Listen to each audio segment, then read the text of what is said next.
At Arizona State University, we're bringing world-class education from our globally acclaimed faculty to you. Ranked #1 in innovation for 10 consecutive years and #2 among public universities for employability, ASU isn't just ahead of the curve, it's creating new paths to success. Earn your degree from the nation's most innovative university. Online, that's a degree better. Explore more than 300 undergraduate, graduate, and certificate programs at asuonline.asu.edu. This is Cashing Out on VSiN, the sports betting network. All right, it's time for a new hour of Cashing Out with Joe Ceraulo, getting you ready for your week. There's no better way to start your week than right here, right now with me, the Elite Eight in the books. We've got our Final Four matchup in San Antonio. And you know what? I was dreading the prospect and the idea of 4 1 seeds making it. I'm actually looking really forward to these games. This week is going to drag out so long. Thank God baseball is back to get me through the week as we anticipate Saturday in San Antonio. MLB opening weekend in the book. I've got hot takes. I've got overreactions. We've got it all. Who should sell already? Who should be buying already? We'll get to all of that right here this hour on Cashing Out. Got a couple great guests coming up. Our friend later on this hour, Nick Whalen, host of Prop Points right here on the network. Senior analyst at RotoWire. He's going to break down the Monday NBA slate with us, maybe dive into a couple of NFL futures, as well as the win total market has just been released at most shops. Going to hear from our buddy Conor Mac with a little college hoops handicapping coming up here shortly now that the Final Four is set.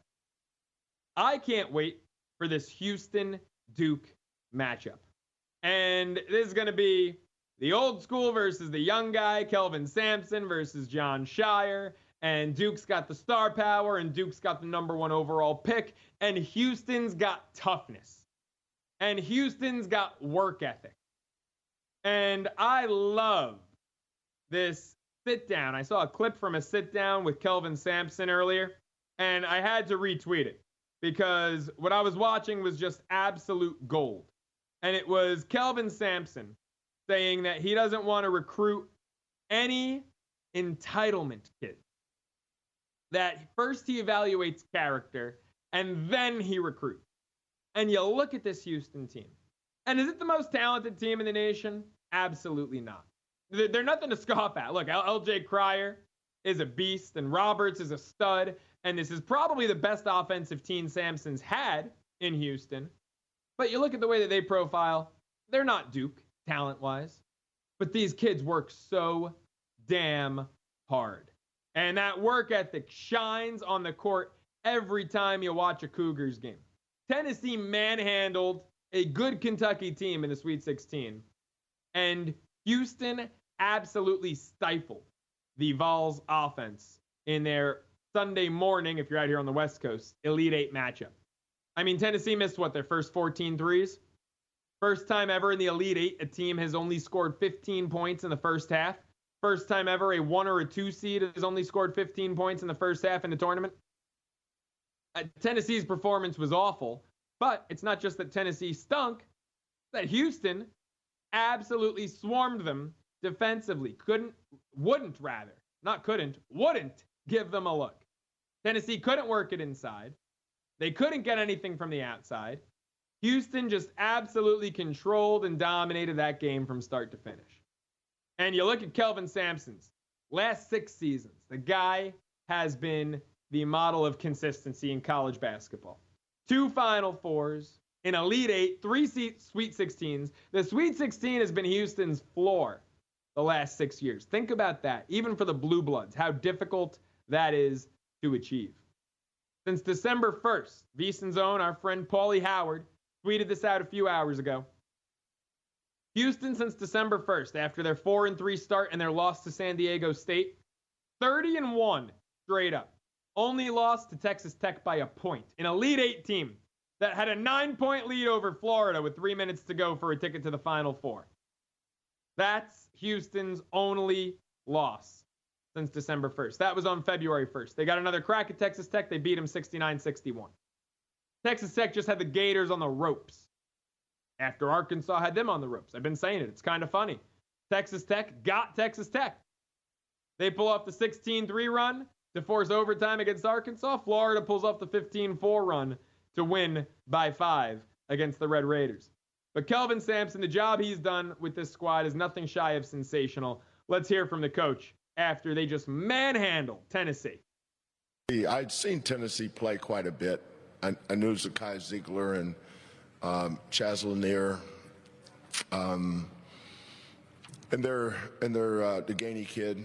We'd seen them a lot, but we just felt like it was a good matchup for us. Our defense and our rebounding. I thought Terrence Arsenault coming off the bench early when J1 got his second foul allowed me to leave J1 over there so he could be ready the second half. But the strength of our team has always been our team. I love that last line out of coach. The strength of our team has always been our team. That's what Houston is. They are not 5 superstars out there. They are one cohesive unit. They are one incredible team that is 30-1 now, as April 1st is fast approaching and will be here by the next time they play. They are 30-1 in a 4-month span. They are winners. I love this Cougars crew.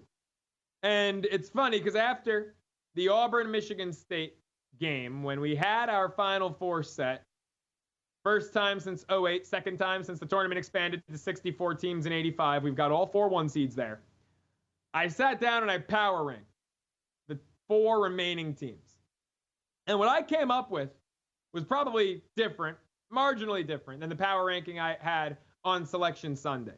Selection Sunday, I had Duke, Florida, Houston, Auburn. And it's ironic because Auburn was the number 1 overall seed, and I disagreed with that, losing 3 out of 4 going into the dance. But I had Duke, Florida, Houston, Auburn. And frankly, I thought Florida was better than Duke. I just thought it was inevitable that Duke would have been the number 1 overall seed after winning the ACC tournament. And Auburn, finished the year backing their way in. Turns out I was wrong. The committee had Auburn, Duke, Houston, Florida. Now my power rankings going into the Final Four. Duke, Houston, Florida, Auburn. SEC got 2 teams in the Final Four. They got a guaranteed slot in the championship game. My top 2 teams, I believe, are Duke and Houston. And if it was Houston, Florida, I'm taking Houston in that game. If it was Houston, Auburn, I'm taking Houston in that game. Although Auburn's size would scare me a little bit. Houston, Duke is a tough one for me. And I love the way that Houston, like Sampson said, like Coach said, that their strength as a team has been how they play as a team. But at the end of the day, J1 Roberts is a stud. He is really their only true big. And this Duke team, their small guys are big. Their whole starting 5 is 6'6" or better. You factor in the 6 tallest guys on the court among the starting 10, Duke's going to have 5 out of the tallest 6. That scares me. I'm sorry. That can't not scare you. Right? 6'8" on 7'2" can't not scare you. 6'1" guarding 6'6" can't not scare. I mean, it's got to scare you. Right? Enough with the double negatives. It's got to scare you. That said, I'm still inclined to take the points. And when you look at these 2 games, I know where I'm going, Florida, Auburn. Houston, Duke, this is one that's going to have to marinate all week long. Because Duke against Alabama, my goodness. I mean, look, I didn't think Bama was going to win. I laid the 7 with Duke. I thought Duke was going to cover. Did I think Duke was going to win by 20? Did I think Duke was going to hold Alabama to 65? I thought 90-80 was much more realistic than 85-65. And people are saying Cooper Flagg had an off night. I don't buy it. Let's hear from Cooper Flagg on what was a so-called off night, 16 points, 9 boards. Each night could be somebody else's night. I think tonight Con kind of stepped up and had the ball a lot. We ran a lot of actions for him. Tyrese was huge for us. I mean, I think it's just having so many talented guys on the team. It's not going to be your night every night, and just don't hang your head. Just keep playing hard. Somebody talked about just winning the 98%, doing all the little things. So just not letting the shots affect anything else you do. and just knowing that the rest of the guys got my back and are going to make those plays. That's crazy. To say Cooper Flagg had an off night is crazy. Was it his best game? Absolutely not. Was it an off night?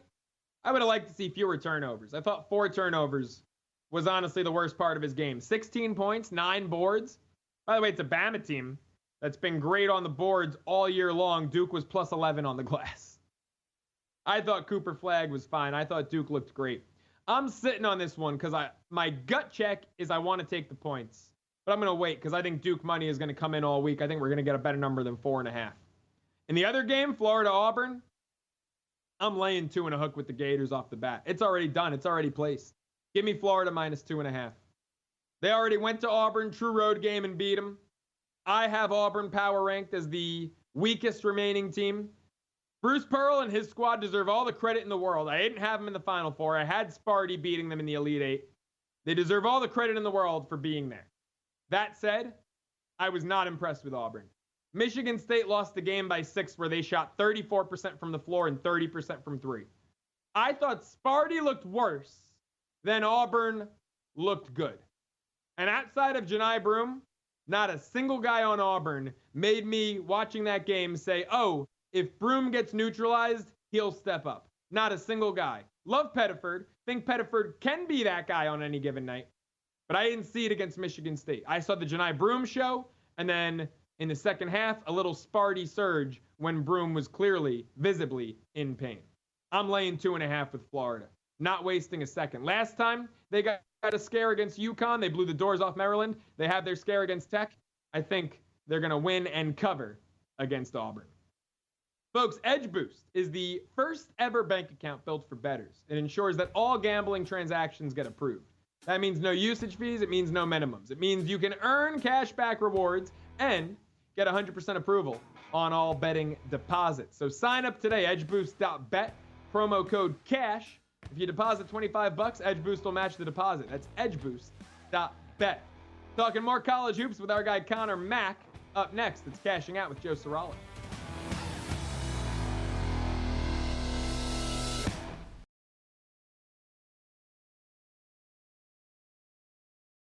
Welcome back to Cashing Out here on VSiN, the Sports Betting Network. Cashing Out continues with me, Joe Ceraulo, getting your week started the right way, taking you into your Monday morning here on the program, and now taking you over to the progressive guest line as we welcome in our friend, handicapper from Pub Sports Radio, Conor Mac, into the show following a fun weekend, the Sweet 16, the Elite Eight, all in the books. Conor, what was your biggest takeaway from the second weekend of March Madness, my man? Wow, the second weekend.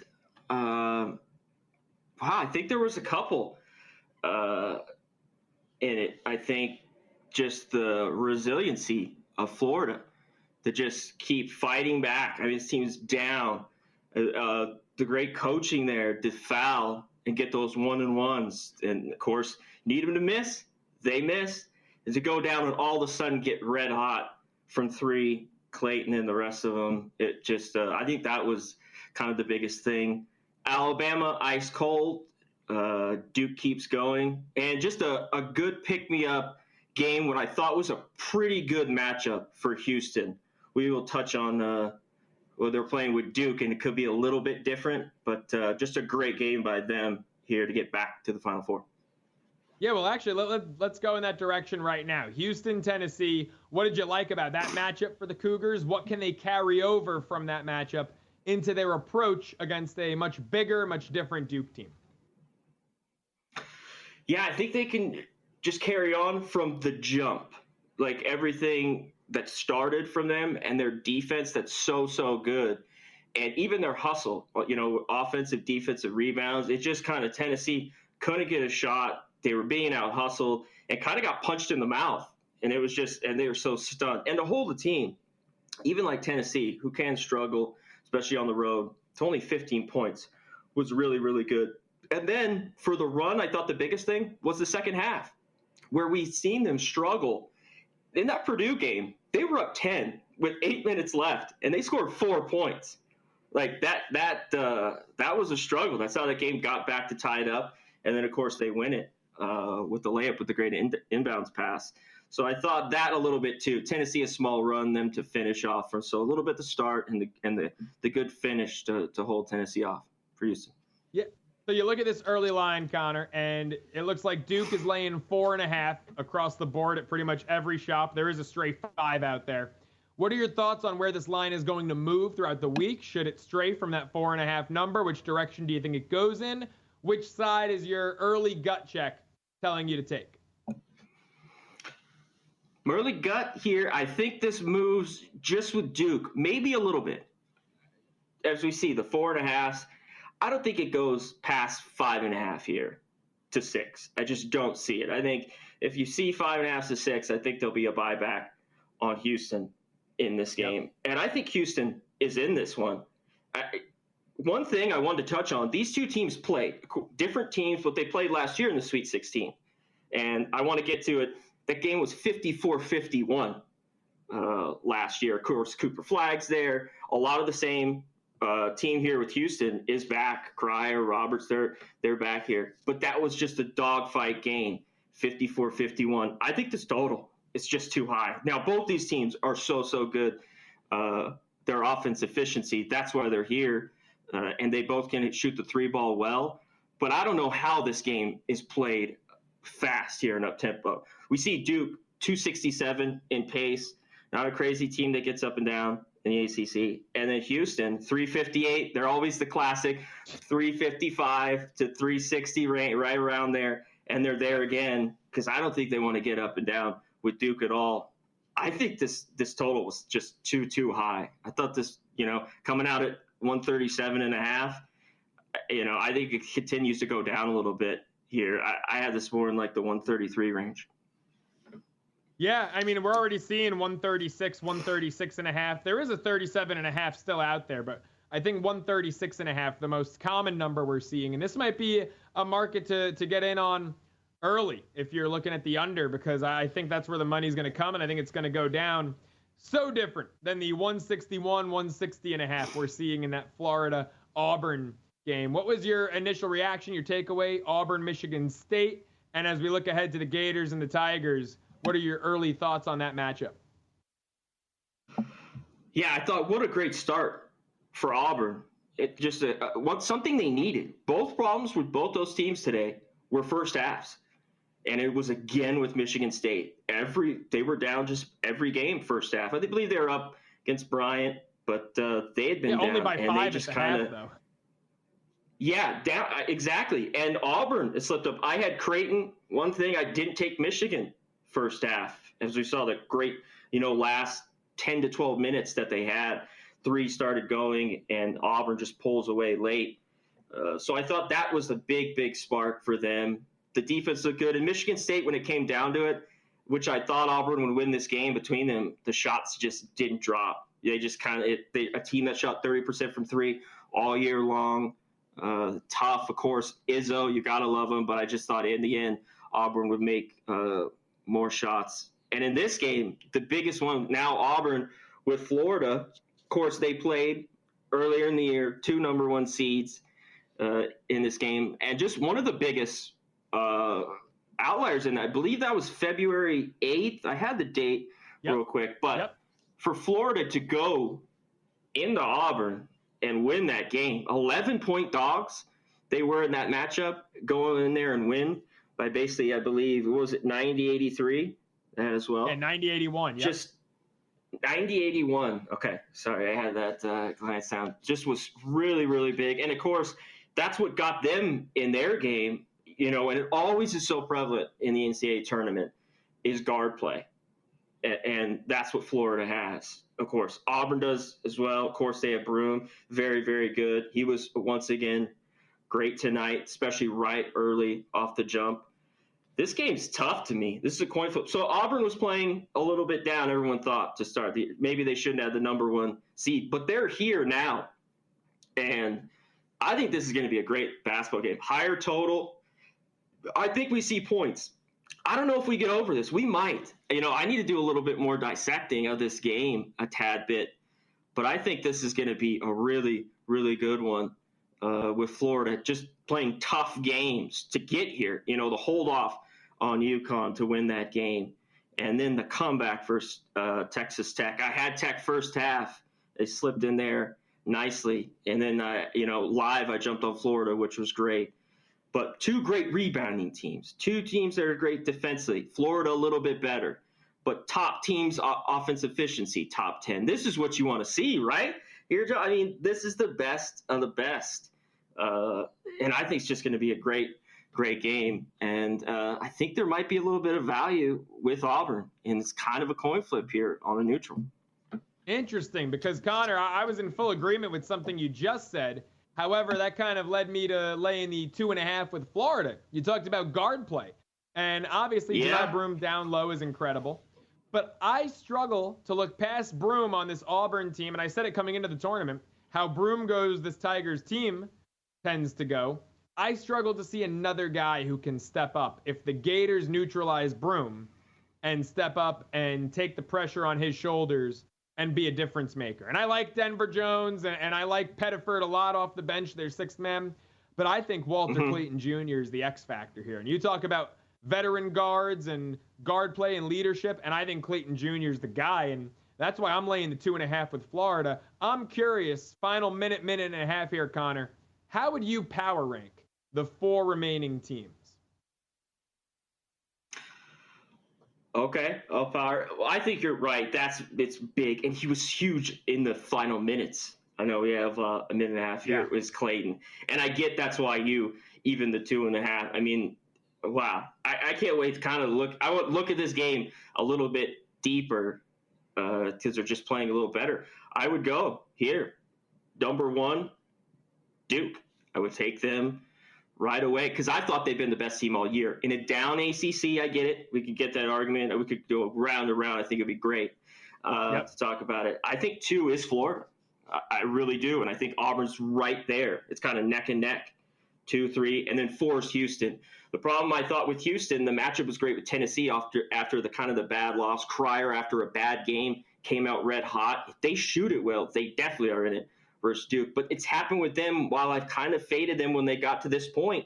I did back in a few years ago. They were in San Antonio again, which there should be a lot of fans coming from Houston in that game. It's just they're going to have a bad shooting night. The defense could keep them in them, but they're going to have to hit big shots. I'd love to see them do it, but I just don't think that'll keep them in it. So I think Houston's the 4 here if I had to power rank the last 4.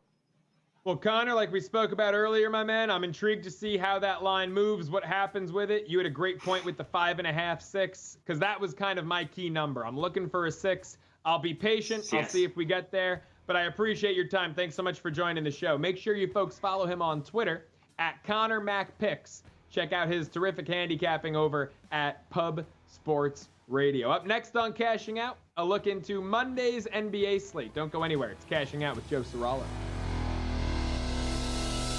Welcome back to Cashing Out here on VSiN, the Sports Betting Network.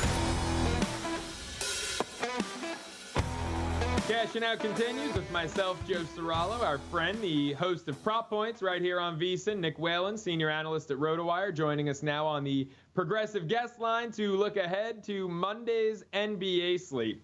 And Nick, the first game that jumps out on me here is Boston laying about 4.5 to 5, depending on where you shop, at Memphis. The way the Grizzlies look right now, I can't imagine not laying the points with the Celtics. This Grizzlies team looks completely dead. They look like they're going to go from, at one point, the 2 seed to potentially the play-in tournament. What do you think about this Memphis team, where they stand now, and what was your reaction to the subtle firing of Taylor Jenkins over the weekend while they're in a playoff race? It's unprecedented. It's completely unprecedented for a coach of a team in this position to be fired at this point in the season. I mean, for one, you don't really see any coaches being let go with 7 games left in the regular season. Like, you play out the string at this point. Yeah, even if you're the New Orleans Pelicans, the Utah Jazz, you're not letting the coach go at this point. You're not. It's not one of those things where you want to get in on the hiring cycle early. That doesn't really happen in the NBA. It's bizarre, man. It's bizarre. And I thought by now we would have some sort of expose coming from Chris Haynes or Shams Charania, right? With all the dirt on what's going on behind the scenes. We just haven't seen it. So I'm really not sure. I mean, I don't think.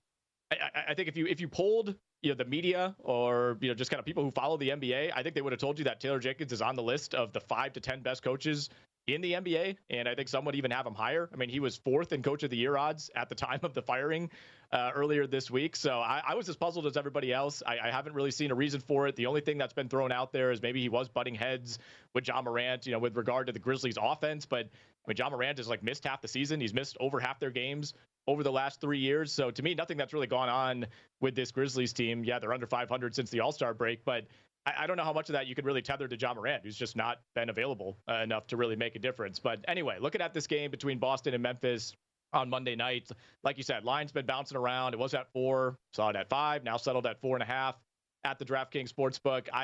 It feels a little low, to be honest. I'm with you. This seems like a fade spot for Memphis. I know they're at home, but Boston, as of right now, has a fairly clean injury report. Jaylen Brown is questionable, but that's about it. Obviously could be a rest spot potentially for Boston as we get toward the end of the season here. Memphis has a lot more to play for. I don't know if there's a post-firing bump being factored in, but obviously that didn't come through against the Lakers the other night. But I would look at the total here more than anything, Joe, 236. And, Boston's not a team that plays very quickly, but as we know, they shoot a ton of threes. And when they have their guys out there, they can pile up points in a hurry. Memphis has been awful for the most part defensively over the last month or so. They do play at a very fast pace, and just saw that game against the Lakers the other night go well over this number, and the Lakers are not a team that tends to play high-scoring games. So I look at the 236 right now. To me, that's a little bit low. Yeah, you mentioned the Lakers. They're playing host to Houston. The Rockets just bludgeoned Phoenix. Nice 40-point win, handing Phoenix their 40th loss of the year. I've got the Suns under 40.5 wins, 2 more losses. We cash out, already hit the Raptors over 27.5 on Sunday. So, we're on our way. Had 2 win totals placed at the All-Star break. We're on our way to 2-0, it looks like there. Rockets, though, second leg of a back-to-back. What are you looking for in this game? Lakers minus 5.5 on the early number.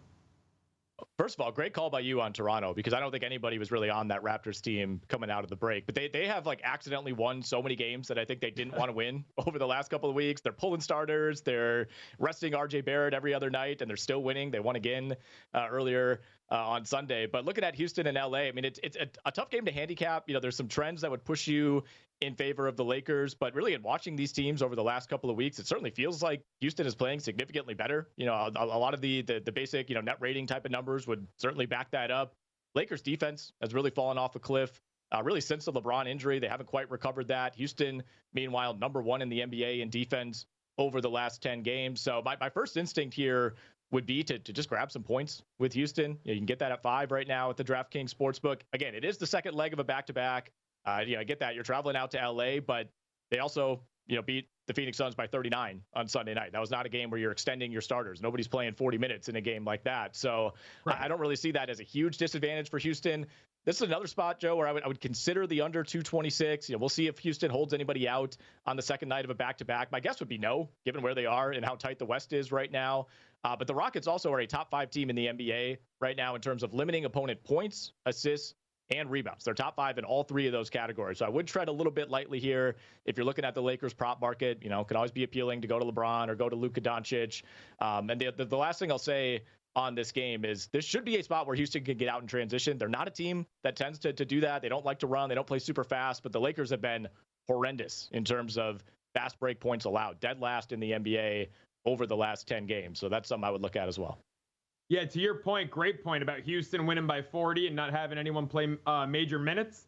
Their leader, Van Fleet, 28 minutes. No one cracked 30 minutes for Houston. So in the middle of that playoff race, I could see them being a full go against the Lakers here. How about the other LA team? Lowest total by far on the board, 211.5. I'm seeing Clippers at the Magic. Anything stand out to you in this one?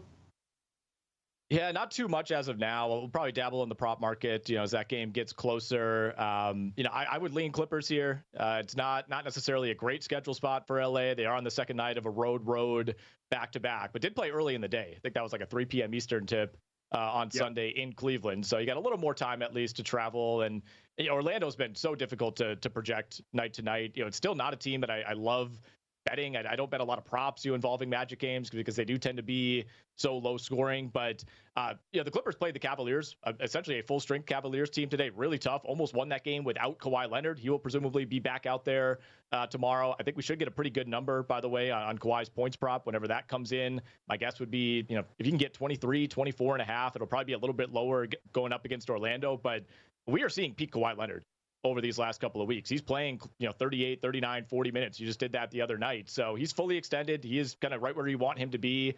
And I think this is a Kawhi spot. And for me, this is a Clippers spot going on the road.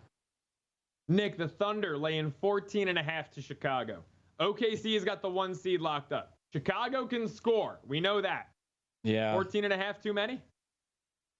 Yeah, it might be. It might be. We have some injury situations here to monitor. That number feels a little high because the Bulls have been playing well. Their metrics are all over the place. They're scoring a ton of points. They're still not like a team that I trust defensively, and yet their defensive rating looks pretty good.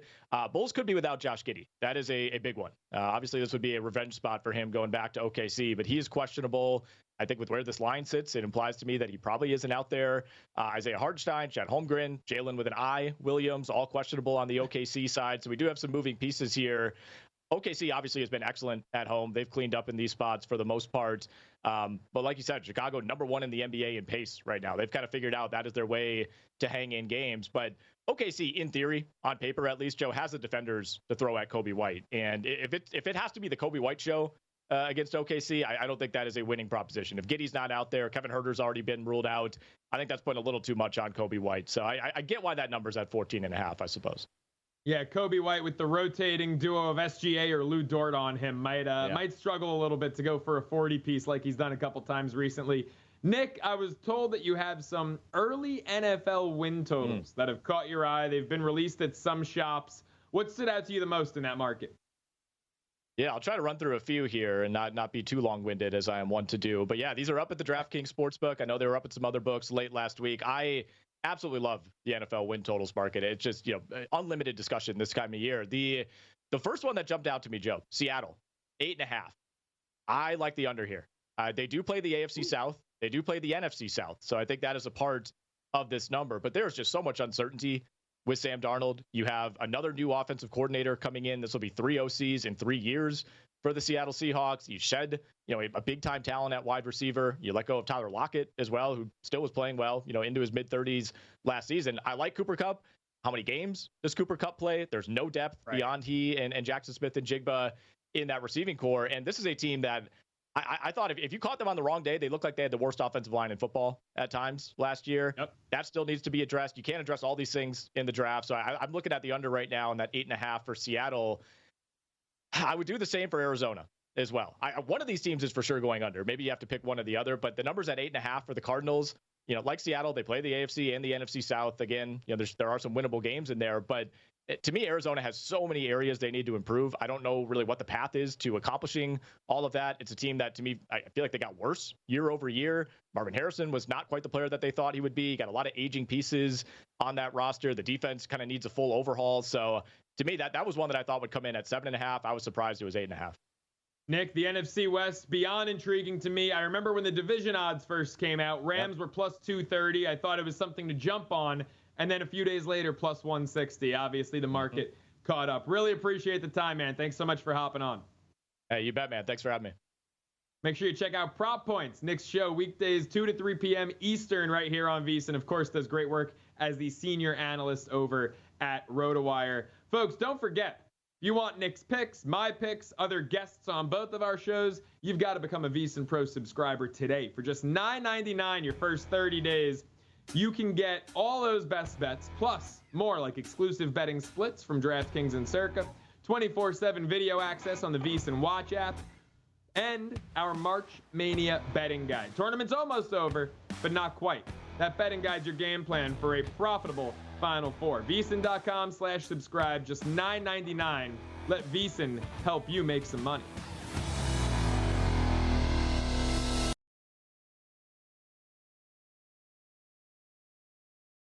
Welcome back to Cashing Out here on VSiN, the Sports Betting Network.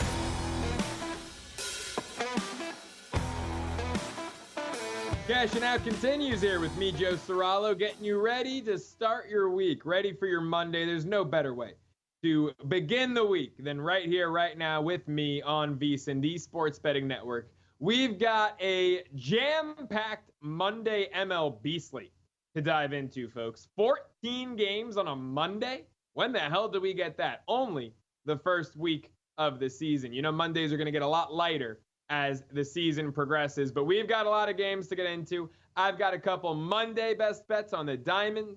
I've got a couple best bets for the Final Four that I wanted to lock in early. Now, there are some games and some bets, as I've alluded to, that I want to wait and see how the week progresses, but there are a couple, one in each game, that I have already fired on here as the opening lines are out, and I anticipate they will move. Before we get into the morning bets, though, I did tease at the top of the hour that there were some opening day reactions, overreactions to opening day weekend that I have that I want to get off my chest. And as I'm sitting here looking at the standings, I mean, every team has played between 3 and 5 games. It's comical to buy into the standings right now, but this is the beauty of baseball, right? 3 to 5 games in the NFL, and you could know the trajectory of your team. 3 to 5 games in baseball. Well, we've got the Red Sox in last in the AL East.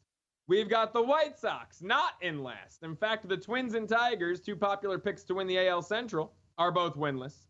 In the AL West, no one is below 500. The Miami Marlins are in first place, while the Atlanta Braves are winless in last place. And the 2 teams atop the NL West, the Dodgers and Padres, are a combined 9-0. The St. Louis Cardinals are 3-0 in first place, while the Cubs are 2-4 and the Brewers are 0-3. I love the beginning of baseball. None of this is going to look the same in 4-5 months' time. The 3-0 Cardinals, I have a buddy who's a Cardinals fan who, for the hell of it, took a flyer on a Cardinals, Dodgers, Braves parlay to win the division.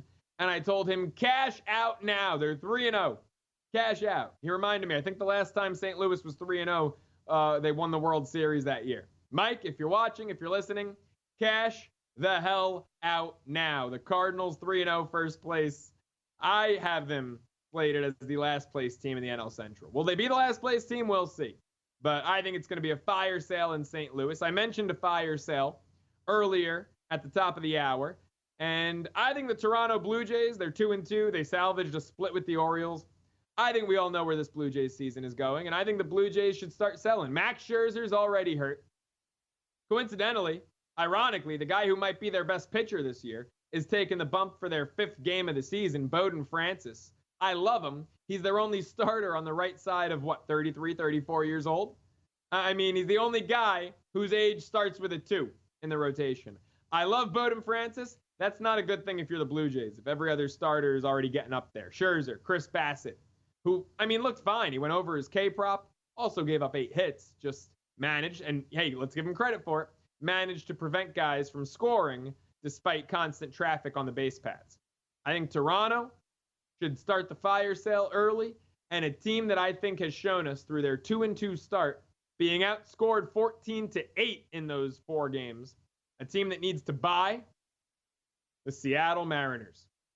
They need to go full in sync. Buy. Because the Seattle Mariners have the most promising pitching in baseball. Their rotation pound for pound is as good as any, rivals the Dodgers. But that offense is anemic. That offense is abysmal. And I don't care if it's not even April yet. I can tell you with actually a straight face, this is not an overreaction, with a straight face and with confidence, the Mariners need to buy bats ASAP. All right, let's get into Monday's MLB slate, March 31st edition. It's time for the VSiN Daily Morning Bets. We're starting on the diamond because the VSiN Daily Morning Bets, this edition, we've got 2 Final Four games that have a week to marinate. 2 bets I've already fired on, but let's start with the Monday games. 2 in Major League Baseball. We're starting with a first 5 run line. Give me my Mets. No, this isn't a homer pick. Give me the Mets first 5 run line, minus 120, FanDuel, Boyd, best price in Miami. First off, the Mets are great in Miami. I call it a virtual home game. The amount of retired New Yorkers, New Jerseyans, who live in South Florida. The Marlins are always near the bottom of the league in attendance. You get more Mets fans. I kid you not. I've been to 2 or 3 games there myself, Mets Marlins. You get more Mets fans in Miami than you get Marlins fans. So it's a virtual home game. We'll call it their home opener away from home. David Peterson's on the bump. I'm not buying the regression nerds, the analytics folks who say, oh, the underlying numbers, last year was a fluke. Nah. David Peterson just won 10 games, 10-3 in a season. He didn't even pitch a full season. That's the significance of winning 10 games. He wasn't even on their opening day rotation. 10-3, sub-3 ERA. How about what he did from August 1st on, the way he finished? A 2.4 ERA, final 2 months of the year, a 1.15 whip. This guy, I think, is going to pick up right where he left off. I love David Peterson, and I think he's going to shove against a very mediocre, subpar lineup. Look, what the Marlins just did, they won 3 out of 4 from Pittsburgh, and first team in how many decades? Their first 3 wins, all of the walk-off variety. There's a bit of a clutch factor there, also a bit of a luck factor there. 3 walk-off wins in the first series of the year. That ain't going to fly. I think the Mets pounce on Cal Quantrill, who frankly stinks. He had a good first 2 months last season and really fell off a cliff in the latter 2/3 of his campaign, pitched to a 5 ERA. The Mets own that ballpark. Frankie Lindor, who's off to an 0-for-11 start, career 280 hitter there, 17 homers in 60-something games. Alonso mashes there. I would start playing Alonso to hit a home run every game. He'll hit 1 or 2 this series. Vientos hits well there. Juan Soto, first time Cal Quantrill gets to see Juan Soto. I think the Mets make an offensive statement early. That's why I'm playing the first 5 run line, -120. And a full game run line. Now, I'm kind of going against my religion here on this one because they're the home team. But I love the Phillies full game run line -15 cents against Colorado. First off, it's a chance to fade the Rockies on the road. Death taxes fading the Rockies on the road. Now, I mentioned I'm always hesitant to take a home team run line because if they're up 1, you don't get the last licks. You lose 3 outs. You lose a turn at bat. But German Marquez is making just his 6th start since the calendar hit the year 2023. Made 4 starts in 2023, made 1 start a season ago. This is a guy who is not battle tested, a guy who has not looked good, at least did not look good in the spring. And he's taken on a Phillies lineup that throughout their careers have gone 35 for 95 against him. It's a 368 clip. 37% of those hits have gone for extra bases, 13 out of 35. They've got a collective OPS above 1,000. And Christopher Sanchez is on the bump for the Phillies. This is everyone's darling this year. 40-1 Cy Young tickets getting fired off left and right. I'm not biting, but Sanchez last year against the Rockies, 11 1/3 innings pitched, 2 earned runs at home, 6 innings of 1-run ball, 10 strikeouts. That was the start in Philly. Give me the Phillies run line -1.5, -15 cents against the Colorado Rockies. In fact, I'm calling that one my best bet. Best bet's brought to you by G-Bank, folks, the official bank of VSiN. G-Bank is up in the ante with up to a $750 bonus for new G-Bank Visa signature card customers. This means that first, new customers who spend $1,000 on eligible purchases within 90 days from the account opening get a $250 bonus. Additionally, spend $50,000 gaming and sports app loads within the 30 days of your account opening, you'll receive another $500 bonus. That's potentially a $750 bonus. Apply now, VSiN.com/GBank. That's VSiN.com/GBank. Subject to credit approval. Terms and conditions, of course, apply. Now, we'll be breaking down the Final Four all week on Cashing Out, and I've already given some of my logic and rationale for these 2 bets. If you want more, get the replay of the show, Cashing Out, VSiN Watch app, or tune in all week, 8 to 11 p.m. Pacific, 11 to 2 p.m. Eastern. But here are the other 2 bets I've already fired on. Don't have time to dive into the, deep analytics and numbers, but Florida, talked about it throughout the entire episode of Cashing Out, laid 2.5 with them against Auburn. Duke, Houston, under 136.5. I'm waiting to get a better number than 4.5 on the Cougars. But if I get 5.5, 6 would be ideal. I'm taking the points. And that'll do it for the VSiN Daily Morning Bets. That'll also do it for another terrific locked and loaded edition of Cashing Out with Joe Ceraulo. But folks, the great content at VSiN never stops. How about VSiN by the books? Sadly, Jensen Lewis is back in Ohio, but it's him and Dave Ross, 7 a.m. Eastern, 2 studs to start your day. Then a numbers game. Gil Alexander and Kelly Bidlin, our friends at 10 a.m. Eastern, followed by Money Moves at noon Eastern. Another great show, but I couldn't have done it without our terrific crew. Amazing job by our sensational producer, Adam Bernard. Our APs, Johnny, Danny, the rest of the team behind the glass, Jarens, Alexans, Chris, could not have done it without all their hard work, whether it be remote or at the VSiN Studios at the Circa Resort and Casino in downtown Las Vegas. That does it. For Cashing Out with Joe Ceraulo, let's do it again, Damani.